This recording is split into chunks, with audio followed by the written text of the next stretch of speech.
Hi guys, आप सभी लोगों का बीएस एजुकेशन हिंदी साहित्य में स्वागत है। आज हम लोग व्याकरण के अंतर्गत शब्द विचार के बारे में पढ़ेंगे। इसके पहले हम लोग देखे थे कि व्याकरण के कितने अंग होते हैं। 3 अंग होते हैं। कितने अंग होते हैं? व्याकरण के 3 अंग होते हैं। पहला क्या होता है? वर्ण विचार। दूसरा होता है शब्द विचार। तीसरा क्या होता है? वाक्य विचार होता है। वर्ण विचार के अंतर्गत हम लोग पढ़े थे कि वर्ण किसे कहते हैं, वर्णमाला किसे कहते हैं, वर्णमाला के कितने भेद होते हैं। वर्णमाला के 2 भेद, स्वर और व्यंजन के बारे में भी हम लोग पढ़ चुके थे। अब आज हम लोग पढ़ेंगे कि शब्द विचार किसे कहते हैं। ठीक है, तो शब्द विचार के अंतर्गत हम लोग जानेंगे कि शब्द किसे कहते हैं, शब्द के कितने भेद होते हैं। उन सभी भेदों के बारे में हम लोग विस्तृत रूप से अध्ययन करेंगे। चलिए अगला देखते हैं। यहाँ पर शब्द किसे कहते हैं।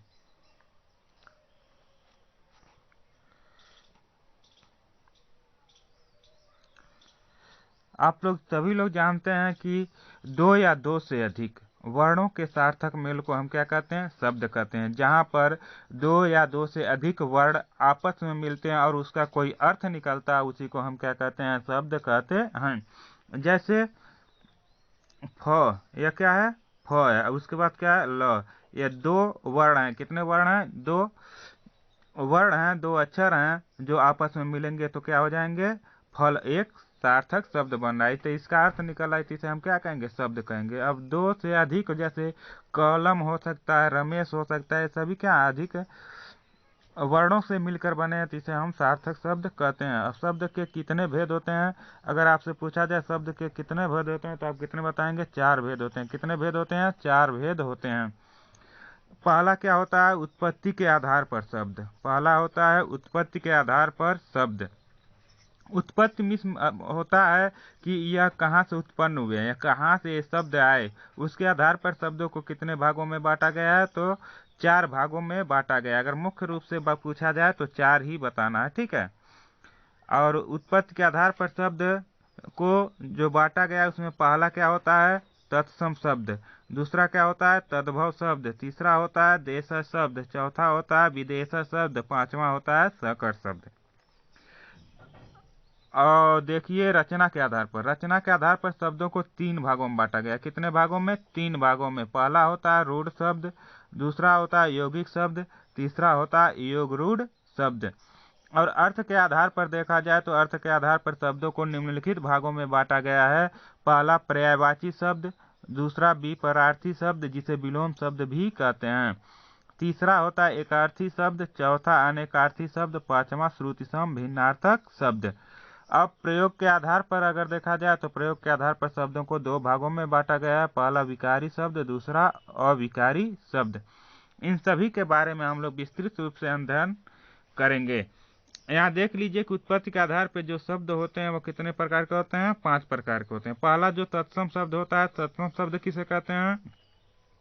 वे शब्द जो संस्कृत के ज्यों के त्यों हिंदी में प्रयोग किए जाते हैं उन्हें हम तत्सम शब्द कहते हैं। यानी शब्द की उत्पत्ति किससे हुआ? तो आपको ध्यान रखना किससे हुआ? संस्कृत से हुआ है। ठीक है, संस्कृत से हुआ। यानी संस्कृत के जो शब्द सीधे हिंदी में प्रयोग किए जाते हैं उसे हम तत्सम शब्द कहते हैं। और तद्भव किसे कहते हैं? तद्भव जो शब्द संस्कृत का बिगड़ा हुआ रूप, यानी जिसका रूप बदलकर हिंदी में प्रयोग किया जाता है उसे हम तद्भव शब्द कहते हैं। तीसरा क्या होता है? विदेशज शब्द, देशज शब्द। देशज शब्द मानी देश में उत्पन्न होने वाले शब्द, यानी अपने देश में बोले जाने वाले ऐसे साधारण शब्द जो हिंदी में प्रयोग किए जाते हैं उसे हम देशज शब्द कहते हैं। इसके उत्पत्ति का कोई पता नहीं होता है। अब चौथा देखेंगे विदेशज शब्द। विदेशज यानी विदेशों में उत्पन्न होने वाले शब्द, ऐसे शब्द जो विदेशों में बोले जाते हैं, अब विदेशों के द्वारा हमारे देश में आकर हिंदी में प्रयोग किए जाते हैं, ऐसे शब्दों को हम विदेशज शब्द कहते हैं। सकट शब्द क्या होता है? जब 2 भाषाओं का मिलाकर एक शब्द बनाया जाता है तो उसे हम सकट शब्द कहते हैं। चलिए इसके बारे में हम लोग विस्तृत रूप से देखेंगे कि ये सब क्या होते हैं। अब यहाँ देखेंगे पहला की उत्पत्ति के आधार पर शब्द। अब लोगों को पता हो गया कि उत्पत्ति के आधार पर शब्दों को कितने भागों में बांटा गया है, तो 5 भागों में बांटा गया है। उत्पत्ति मीन्स क्या होता है कि ये शब्द कहाँ से उत्पन्न हुए, इसका स्रोत क्या है, उसके आधार पर शब्दों को 5 भागों में बांटा गया है। पहला क्या होता है, तत्सम। पहला क्या है, तत्सम शब्द होते हैं।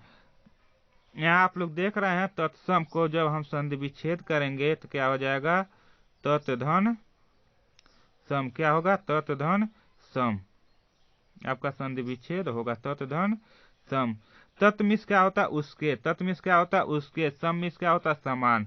यानी जो शब्द उसके अर्थात किसके, संस्कृत के। किसके, संस्कृत के। ऐसे शब्द जो संस्कृत के समान लिखे जाते हैं, बोले जाते हैं, पढ़े जाते हैं, उसे हम क्या कहते हैं, तत्सम शब्द कहते हैं। आप लोगों को यह अच्छे तरह से समझ में आ गया होगा कि तत्सम शब्द किसे कहते हैं। देख लीजिए, वे शब्द जो संस्कृत से सीधे हिंदी में प्रयोग किए जाते हैं, अर्थात उनके रूप में कोई परिवर्तन नहीं होता, कोई बदलाव नहीं होता है, ऐसे शब्दों को हम तत्सम शब्द कहते हैं। जैसे देखिए अग्नि। अग्नि क्या है, अग्नि संस्कृत का शब्द है जो हिंदी में प्रयोग किया जाता है, इसलिए इसे हम क्या कहेंगे, तत्सम शब्द कहते हैं। अग्नि का तद्भव क्या होता है, आग होता है। क्या होता है, आग होता है। इसे आपको ध्यान में रखना है। अगर आपसे पूछा जाए कि अग्नि का तद्भव शब्द क्या है, तो आपको आग बताना है। क्षेत्र। क्षेत्र मीन्स क्या होता है, तो क्षेत्र एक संस्कृत का शब्द है जो तत्सम शब्द है, इसका तद्भव होगा क्या, खेत। क्या होता है, खेत को हम क्षेत्र कहते हैं। अच्छ। अच्छ मीन्स क्या होता है, अच्छ मीन्स होता है आँख। अच्छ क्या एक तत्सम शब्द है, इसका तद्भव क्या हो जाएगा, आँख होता है। क्या होता है, आँख होता है। और जिस शब्द के ऊपर चंद्रबिंदी इस तरह से रहता है, तो इसका मतलब अधिकांश प्राय शब्द वो तद्भव शब्द होते हैं।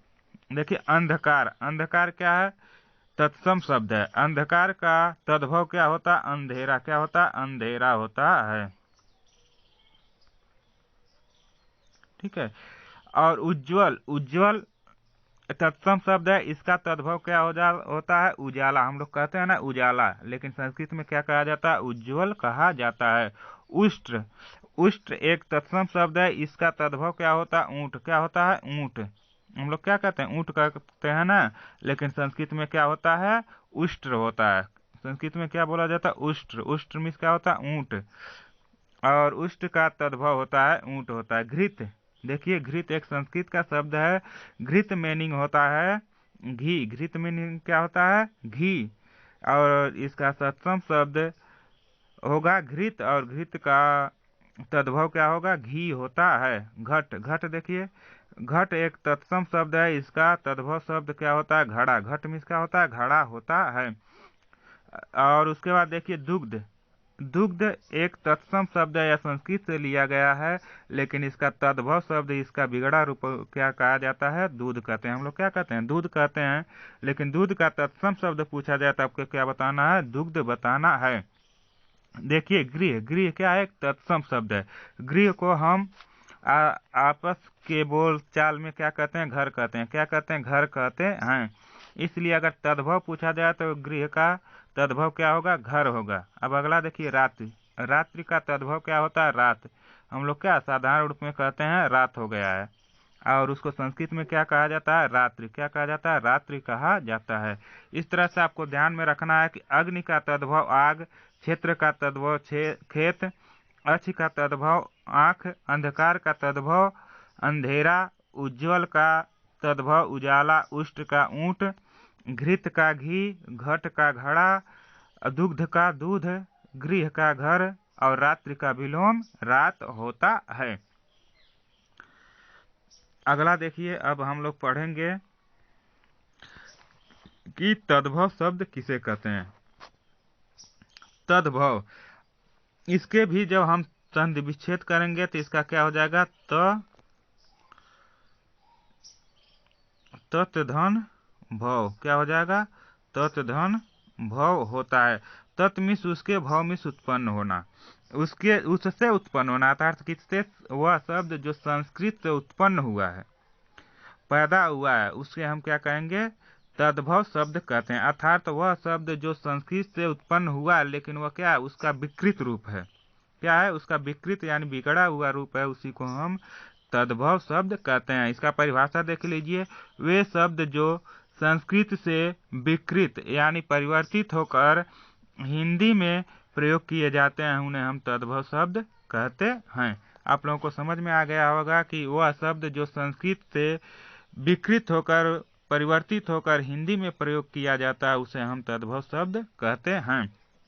जैसे यहाँ देखेंगे, कान क्या है, तद्भव शब्द है। उंगली क्या है, तद्भव है। जीभ क्या है, तद्भव। पत्थर तद्भव है। भाई तद्भव है। हाथ क्या है, तद्भव। साथ क्या है, तद्भव है। ब्याह क्या है, तद्भव। दांत क्या है, तद्भव। कपूत क्या है, तद्भव शब्द है। सांप क्या है, तद्भव शब्द है। आपसे परीक्षा में पूछा जाएगा कि कान का तत्सम शब्द क्या होता है, तो कान का तत्सम शब्द आप क्या बताएंगे, कान का होता है कर्ण। कान का तत्सम शब्द क्या होता है, कर्ण होता है। उसके बाद उंगली का अगर पूछा जाए तो उंगली का होता है अंगुलिका। क्या होता है, अंगुलिका। और जीभ का अगर पूछा जाए तो जीभ का होता है जिह्वा। क्या होता है, जिह्वा। पत्थर का क्या होता है, प्रस्तर होता है। भाई का क्या होता है, भ्राता। भाई का क्या होता है, भ्राता। अगर भाई का आपसे पूछा जाए तो भाई का तत्सम शब्द भ्राता होगा। हाथ का क्या होता है, हाथ का होता हस्त। हाथ का क्या होता, हस्त होता है। सात का क्या पूछा जाए तो सात का आपका होता सप्त। सात का पर्यायवाची सप्त होता है। ब्याह का क्या होता है, ब्याह का होता है विवाह। ब्याह क्या है, यह साधारण बोलचाल का है, लेकिन विवाह क्या होता है, यह संस्कृत का शब्द है, इसलिए इसे हम तत्सम शब्द कहते हैं। इसके बाद देखिए दांत। दांत को क्या कहते हैं, दंत कहते हैं। दांत को क्या कहते हैं, दंत कहते हैं। और कपूत का कुपुत्र होता है। कपूत का क्या होता है, कुपुत्र होता है। अगर कपूत का पूछा जाए तो इसका पर्यायवाची आपका हो जाएगा कुपुत्र होता है। ठीक है, इसे आपको ध्यान में रखना है। सांप। सांप को देखिए क्या कहते हैं, सांप को सर्प कहा जाता है। अगर सांप का समानार्थी शब्द पूछा जाए तो इसे हम सर्प कहते हैं। इस तरह से आपको तद्भव और तत्सम शब्दों को पहचानना या जानना है। चलिए अगला देखिए। अब हम लोग देखेंगे कि देशज शब्द कैसे कहते हैं। इसका संधि विच्छेद करेंगे तो इसका क्या होगा, देश। क्या होगा, देश प्लस ज। सभी लोग जानते हैं देश में क्या होता है, राष्ट्र। और ज में इसका होता है उत्पन्न होना, यानी राष्ट्र में जो भाषा उत्पन्न हुआ है, जो बोला जाता है, हिंदी में प्रयोग किया जाता है, उसी को हम देशज शब्द कहते हैं। इसको हम परिभाषा रूप में देख सकते हैं, सामान्य बोलचाल के वे शब्द जो हिंदी में प्रयोग किए जाते हैं उन्हें हम देशज शब्द कहते हैं। आप लोगों के लिए मैं एक छोटा सा परिभाषा भी इसका क्लियर किया हूं, जिसे आप लिख सकते हैं और याद भी कर सकते हैं। ऐसे शब्द जो अपने देश में साधारण रूप में बोले जाते हैं और वे हिंदी में प्रयोग किए जाते हैं, तो ऐसे शब्दों को हम देशज शब्द कहते हैं। जैसे खिड़की। खिड़की क्या है, एक देशज शब्द है। अगर परीक्षा में पूछा जाए कि खिड़की कौन सा शब्द है तो आप क्या बताएंगे, देशज शब्द बताएंगे। डिबिया क्या है, यह भी देशज शब्द है। घोंसला क्या है, देशज शब्द है। फावड़ा क्या है, देशज शब्द है। टर्राना। टर्राना क्या है, देशज शब्द है। झटपटना। झपटना। झपटना क्या है, यह भी देशज शब्द है। सरकना यह क्या है, देशज शब्द है। गोबर क्या है, यह देशज शब्द है। अगर आप विदेशों में जाकर गोबर, सरकना, झपटना बोलेंगे तो वो सब इसका मतलब नहीं समझ पाएंगे, यह कहाँ से उत्पन्न हुआ, या हमारे देश में उत्पन्न हुआ, इसलिए ऐसे शब्दों को हम देशज शब्द कहते हैं। अब अगला देखते हैं कि विदेशज शब्द क्या होता है। तो इसका भी हम संधि विच्छेद करेंगे। क्या करेंगे, संधि विच्छेद करेंगे। देखिए इसका संधि विच्छेद क्या होगा, विदेश क्या होता है, विदेश प्लस ज, यानी विदेश मीन्स विदेश में, और ज मीन्स उत्पन्न होना, यानी विदेश से जो शब्द उत्पन्न हुए हैं और हमारे हिंदी में प्रयोग किए जाते हैं, हमारे देश में प्रयोग किए जाते हैं, उसे हम विदेशज शब्द कहते हैं। इसका परिभाषा देख लीजिए कि विदेशों में बोले जाने वाले वे शब्द जो हिंदी में प्रयोग किए जाते हैं उन्हें विदेशज शब्द कहते हैं। आपको एक लाइन में परिभाषा याद करना है कि विदेशों में बोले जाने वाले वे शब्द जो हिंदी में प्रयोग किए जाते हैं उन्हें हम विदेशज शब्द कहते हैं। विदेशी शब्द क्या होते हैं? जैसे आपका अंग्रेजी हो गया, पुर्तगाली हो गया, अरबी हो गया, फारसी हो गया, तुर्की हो गया, ये सभी क्या है? विदेशी शब्द हैं। जैसे देखिए अंग्रेजी के शब्द क्या है? Doctor, nurse, police, school, team, cricket, computer, circus, ये सभी क्या है? इंग्लिश के शब्द हैं, अंग्रेजी के शब्द हैं, इसलिए इसे हम विदेशी शब्द कहते हैं। डॉक्टर का देखिए इंग्लिश तो हम जानते हैं, लेकिन बहुत से ऐसे शब्द होते हैं जिसका हिंदी नहीं हम लोग जानते हैं। देखिए डॉक्टर को हिंदी में क्या कहा जाता है? चिकित्सक कहा जाता है। नर्स को क्या कहा जाता है? नर्स को परिचारिका कहते हैं। पुलिस को क्या कहते हैं? अंगरक्षिका कहते हैं। स्कूल को क्या कहते हैं? स्कूल को हम विद्यालय कहते हैं। टीम को क्या कहते हैं? टीम को दल या समूह कहा जाता है। और क्रिकेट, क्रिकेट सभी लोग जानते हैं कि क्रिकेट क्रिकेट, लेकिन उसका हिंदी क्या होता है? तो उसका हिंदी बहुत बच्चे नहीं जानते हैं। इसका हिंदी होता है, बताइए कि इसका हिंदी क्या होगा? आप लोग बताइए कमेंट करके कि क्रिकेट का हिंदी क्या होगा। देखते हैं कितने बच्चे बताते हैं कि इसका हिंदी क्या होता है। कमेंट कीजिए कि इसका हिंदी क्या होगा। चलिए तब तक देख लेते हैं कंप्यूटर। कंप्यूटर को क्या कहते हैं? संगणक। कंप्यूटर को क्या कहते हैं? संगणक कहते हैं। और सर्कस होता है तमाशे का वह गोल स्थान। ठीक है, सर्कस मीन्स होता है तमाशे का गोल स्थान, जहाँ पर तमाशा हो, सर्कस होता है, उसे क्या चारों तरफ देखते होंगे आप लोग, गोल घेरा रहता है और उसमें क्या भालू, बंदर और अदर जानवरों के द्वारा वहाँ पर सर्कस करतब दिखाया जाता है। देखिए क्रिकेट का मीनिंग होता है गोल गट्टम लक्कड़ बग्घम दे दनादन। अगर क्रिकेट का आपको कोई हिंदी पूछे तो उसका हिंदी अर्थ होता है गोल गट्टम लक्कड़ बग्घम दे दना दन। अब आगे देखिए पुर्तगाली शब्द। ऐसे शब्द जो पुर्तगाल से द्वारा हमारे देश में बोले जाते हैं, हिंदी में प्रयोग किए जाते हैं, उसे हम पुर्तगाली शब्द कहते हैं। जैसे आलू, आलू क्या है? पुर्तगाली शब्द है। तिजोरी क्या है? पुर्तगाली शब्द है। कनस्तर क्या है? पुर्तगाली शब्द है। कप्तान क्या है? पुर्तगाली शब्द है। चाबी क्या है? पुर्तगाली शब्द है। तंबाकू क्या है? पुर्तगाली शब्द है। इसे हम कैसे याद करेंगे? देखिए इसमें पुर्तगाली, गाली में क्या है? लास्ट में गाली आ रहा है। आलू, आलू इसमें है। आलू, अगर आपके खेत से कोई आलू चुरा ले जाए तो आप क्या करेंगे? गाली देंगे कि नहीं? गाली देंगे ना। तो गाली से क्या याद कर लीजिए? पुर्तगाली। और आलू से आलू आपको याद ही हो जाएगा। आलू कैसा शब्द है? तो आप गाली से याद कर लीजिएगा। आलू गाली, आलू कोई चुरा ले जाता है आप क्या करेंगे? गाली देंगे। तो पुर्तगाली, गाली से पुर्तगाली, आलू से आलू। और तिजोरी, अगर आपका तिजोरी कोई गायब कर दे या चुरा दे तो आप क्या करेंगे? गाली तब भी देंगे। तो गाली कब देंगे? जब आपकी तिजोरी गायब हो जाएगी। तो तिजोरी गाली, ठीक है। आपको गाली से पुर्तगाली, तिजोरी से तिजोरी शब्द कैसा है? तो पुर्तगाली शब्द। कनस्तर, अगर कनस्तर से आपका कोई अंगुली काट देता आप क्या करेंगे? गाली देंगे ना? जरूर देंगे। तो इसलिए कनस्तर कैसा शब्द है? पुर्तगाली शब्द है। कप्तान, अगर कोई किसी भी टीम का कप्तान वह अच्छा प्रदर्शन नहीं करता है तो लोग क्या करते हैं? उसे भी गाली दे देते हैं। तो गाली से पुर्तगाली और कप्तान से किसको गाली देते हैं? कप्तान को गाली देते हैं। तो आप लोग याद कर सकते हैं कप्तान को गाली देते हैं क्यों? जब वह अच्छा प्रदर्शन नहीं करता है। तो इसे गाली, पुर्तगाली और कप्तान, कप्तान याद कर लीजिए। चाबी, अगर आपका चाबी कोई गुम कर दे, कोई हेरवा दे तो आप क्या करेंगे? तब भी उसे गाली देंगे। तो गाली से पुर्तगाली और चाबी से, चाबी कैसा शब्द है? तो आप तुरंत बताएंगे कि अगर हमारा चाबी गायब हो जाएगा तो हम क्या करेंगे? गाली देंगे। तो गाली से पुर्तगाली और चाबी से, चाबी कैसा शब्द है? पुर्तगाली शब्द है। तंबाकू, अगर आप तंबाकू खा रहे हैं तो क्या करेंगे? आपके मम्मी पापा आपको गाली देंगे, सभी लोग आपको गाली देंगे कि आप छोटे, इतने छोटे उम्र में क्या कर रहे हैं? तंबाकू खा रहे हैं। इसलिए कब गाली देंगे? जब आप तंबाकू खाएंगे। तंबाकू को याद करेंगे क्या? पुर्तगाली। क्या याद करेंगे? पुर्तगाली। तो आप लोग इस ट्रिक के द्वारा भी इसे याद कर सकते हैं। जैसे अरबी देखिए, अरबी और फारसी शब्द क्या होते हैं? अखबार, आजाद, आदत, इंसान, ईमानदार और किताब, ये सभी क्या हैं? अरबी और फारसी शब्द हैं। अगला देखिए तुर्की शब्द। तुर्की शब्द क्या होता है? उर्दू, कुर्ता, चाकू, चेचक, तोप, बंदूक, बेगम, सौगात, ये सभी क्या हैं? तुर्की शब्द हैं।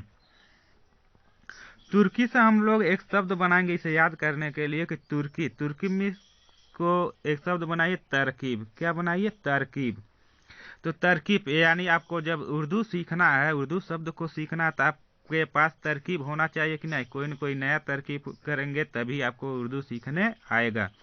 और दूसरा देखिए कुर्ता, अगर कुर्ता पहनने के लिए भी आपको तरकीब नहीं है तो आप क्या उल्टा सीधा पहन लेंगे, इसलिए कुर्ता पहनने के लिए भी क्या होना चाहिए? तरकीब होना चाहिए। तरकीब से तुर्की और कुर्ता से कुर्ता शब्द। चाकू, चाकू भी चलाने के लिए क्या होना चाहिए? तरकीब होना चाहिए। अगर आपके पास तरकीब नहीं है चाकू चलाने के लिए तो क्या होगा? हाथ ही कट जाएगा। इसलिए तरकीब से तुर्की शब्द और चाकू से चाकू याद कर लीजिए। चेचक, चेचक अगर किसी को हो जाता है तो उसके इलाज के लिए भी क्या होना चाहिए? तरकीब होना चाहिए।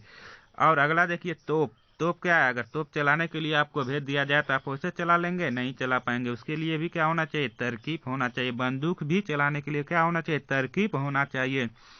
बेगम को संभालने के लिए भी क्या होना चाहिए? तरकीब होना चाहिए। अगर तरकीब नहीं है तो आपको क्या है? बेगम छोड़कर चली जाएंगी। इसलिए तरकीब से तुर्की शब्द और बेगम से बेगम शब्द याद कर लीजिए। सौगात यानी किसी को सौगात देना है, उसके लिए भी आपके पास तरकीब होना चाहिए। अगर तरकीब नहीं है तो आप किसी को सौगात भी नहीं दे सकते हैं। इसलिए आपको तरकीब से याद करिए। तुर्की शब्द और क्या है? उर्दू है, कुर्ता है, चाकू है, चेचक है, तोप है, बंदूक है, बेगम है, सौगात है, ये सभी क्या है? तुर्की शब्द हैं। इसे आपको याद कर लीजिएगा। अगर आप लोग कहेंगे तो इन सभी तत्सम, तद्भव, देशज, विदेशज शब्दों का भी एक ट्रिक के माध्यम से वीडियो बना दिया जाएगा, जिससे आपको लंबे समय तक याद हो जाएगा और परीक्षा में जब भी आएगा तो उसका आंसर जवाब आप सही तरह से दे सकते हैं। चलिए, वीडियो बहुत लंबा हो जाएगा, इसीलिए हम जल्दी इसे पढ़ते हैं। अब पांचवा होता है संकर शब्द। क्या होता है? संकर शब्द। जैसे वे शब्द जो दो भाषाओं से मिलकर बने होते हैं उन्हें हम क्या कहते हैं? संकर शब्द कहते हैं। ऐसा शब्द हो जो इसमें दो भाषा का प्रयोग किया गया हो उसे हम क्या कहेंगे? संकर शब्द कहते हैं। जैसे देखिए रेलगाड़ी। क्या है? रेल गाड़ी। इसमें कितने शब्द हैं? रेल प्लस गाड़ी। यह दो शब्दों से मिलकर बना है। पहला रेल है, दूसरा क्या है? गाड़ी है। आप सभी लोग जानते हैं रेल क्या है? यह आपका इंग्लिश वर्ड है। क्या है? इंग्लिश शब्द है, अंग्रेजी का शब्द है रेल। लेकिन गाड़ी क्या है? आपका हिंदी शब्द है। इसलिए अंग्रेजी और हिंदी को मिलाकर क्या बना दिया गया? रेल गाड़ी बना दिया गया, एक शब्द बना दिया गया। ऐसे ही शब्दों को हम क्या कहते हैं? संकर शब्द कहते हैं। अब अगला देखिए टिकट घर। टिकट क्या है? टिकट आपका अंग्रेजी शब्द है। टिकट क्या है? यह भी दो शब्दों से मिलकर बना है। पहला टिकट, दूसरा क्या है? घर।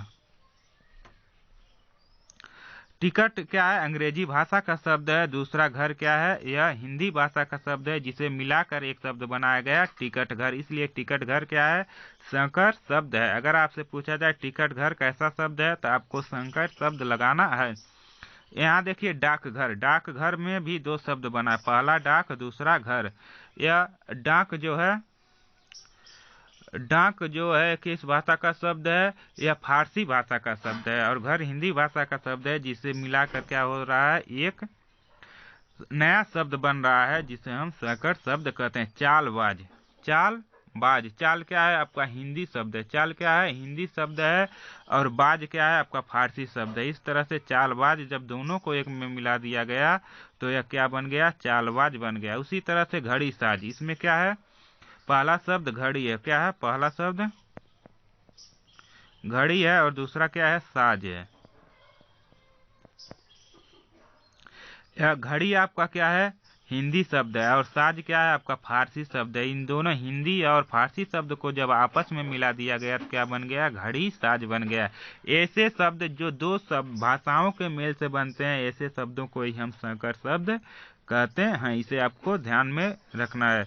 मैं उम्मीद करता हूं कि आप लोगों को यह वीडियो समझ में आया होगा और इसी तरह से रोजाना वीडियो को देखिए और एक चैप्टर पूरा होने के बाद हम उसका टेस्ट भी लेंगे, जिसमें टेस्ट देने से आपको पता चलेगा कि हम कितना सीखे हैं, मुझे कितना आ रहा है, क्या नहीं आ रहा है। तो इसके द्वारा आप अपने सीखे गए ज्ञान का आकलन भी कर सकते हैं और अपने ज्ञान के स्तर को बहुत अच्छा कर सकते हैं। सिर्फ आपको 15-20 मिनट 25 मिनट जो समय है उसे रोजाना देना है। और इसी के साथ इस वीडियो को यहीं पर समाप्त करते हैं और फिर मिलते हैं अगले वीडियो में। तब तक के लिए जय हिंद, जय भारत।